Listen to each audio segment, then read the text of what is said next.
buying a house in 2020 is one of your New Year's resolutions, I got 4 steps that you can start working on to make that a reality.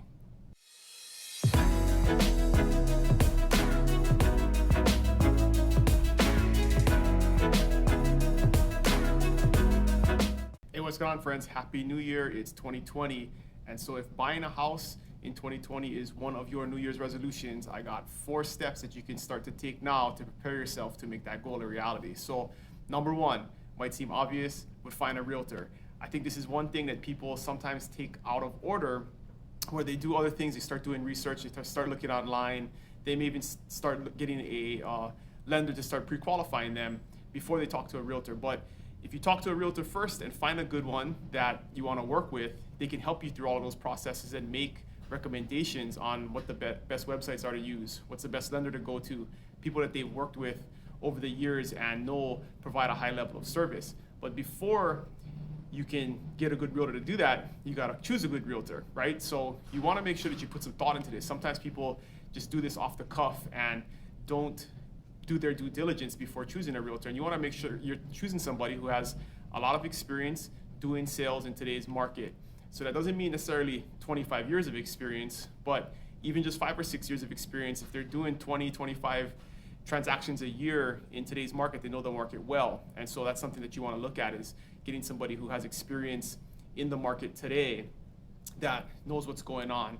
The second thing that you want to make sure is that they're willing to work with you immediately, even if you are maybe 3-6 months out from being able to purchase or being ready to purchase, because you want to have somebody that's going to walk you through that process and be an advisor that you can go to in order to set yourself up to be in the best position possible. So take some time, do some due diligence, get some recommendations, talk to people, talk to your friends and family.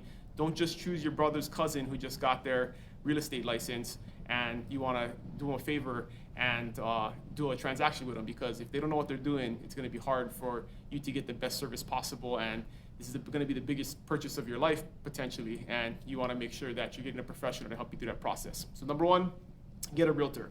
Number 2, find a lender. And of course your realtor can help you with that. But you want to find a lender who is going to be a partner in this whole process and not somebody who just wants to do a loan for you. You want somebody who you can meet with, who is going to look at your finances and help you figure out what is the best position possible that you're going to be in order to purchase. And of course, the most important thing about a lender is they're going to tell you what you can afford, right? And maybe right now in your situation today, you may not be able to afford the maximum amount that you could in the future if you fixed a few things, and your lender can go through your finances and help make recommendations as to what you can do to improve your credit score or improve your ability to borrow in order to allow you to get the most house possible that you can afford, that you're comfortable buying. And you want to make sure you figure all that stuff out early, even if you are, again, months away from actually purchasing, and you want to have a lender who's willing to work with you and build that relationship and be a partner in this process and not just process a loan for you, because that lender is going to be important to this whole process and really can make it a lot easier and smoother and more enjoyable. And you'll be happier at the end if you have a good lender who works with you through that process. And most realtors have experience with all the lenders in town and are going to have somebody that they can recommend that is going to provide the level of service that you would expect coming from a lender. So number 1, realtor. Number 2, lender. Number 3, from talking to your lender, you want to start getting your finances in order. So you want to make sure, most importantly, if you're looking at buying a home, you're not taking on any new debt. Don't buy a new car, don't rack up your credit card bill.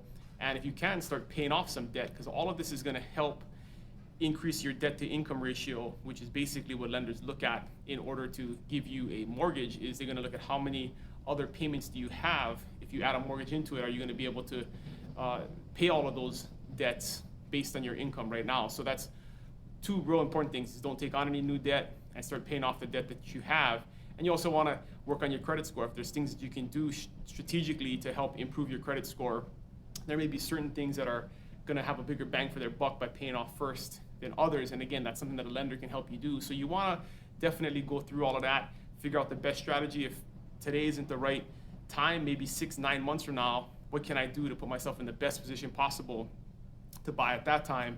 And you also want to save for down payment and closing costs, because just because you qualify for a loan doesn't mean that you don't have to come out of pocket. There are some loan programs where you can do a 0% down, but there still are going to be some closing costs and you're going to need some cash. So you want to get all that figured out, talk to your lender about that, talk to your realtor about that, and know exactly what it's going to cost you out of pocket in order to purchase in addition to the mortgage that you're getting. So that's step number 3.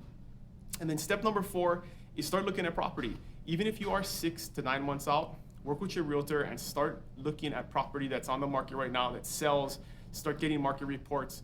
Start getting comfortable with the market that you're in. So when you are in a position to buy or you're ready to purchase, you want to feel good about that purchase. You want to feel like you did your due diligence, that you are feeling like you're getting a good value for the offer that you're making. And the only way you're going to do that is to start early and even just start observing. And that possibility does come up where you find something that you really would like to buy, but you can't at that moment. But that's okay. It's better to have that knowledge and that context of the market that you're in, so when you are ready to buy, you feel good about that purchase. Because a lot of times people come in and are totally unreasonable about the offers that they make or what they expect to pay because they're unfamiliar with the market. And the only way you can help with that is have a good realtor to advise you, but also to do the research yourself and feel good personally about the information that's out there and what the market is doing. So when you're ready to buy, you can make that offer, feel good about it. When you close on that house, you know that you got a good value and that you're happy with your purchase. So don't worry about starting too early in all of these processes. Even if you're 6 months, 9 months, a year, 2 years away from buying, it's a huge goal and you want to start early. So if you want to do it in 2010 or 2020, you got to start today and start going through that process. And if you have any questions, as always, just reach out to me, Dylan@buybigisland.com, or on any of the platforms that this video goes out on, and I'm happy to help give you some advice and get you ready to accomplish your goals in 2020. Have a great day, and I'll see you guys next week. Aloha.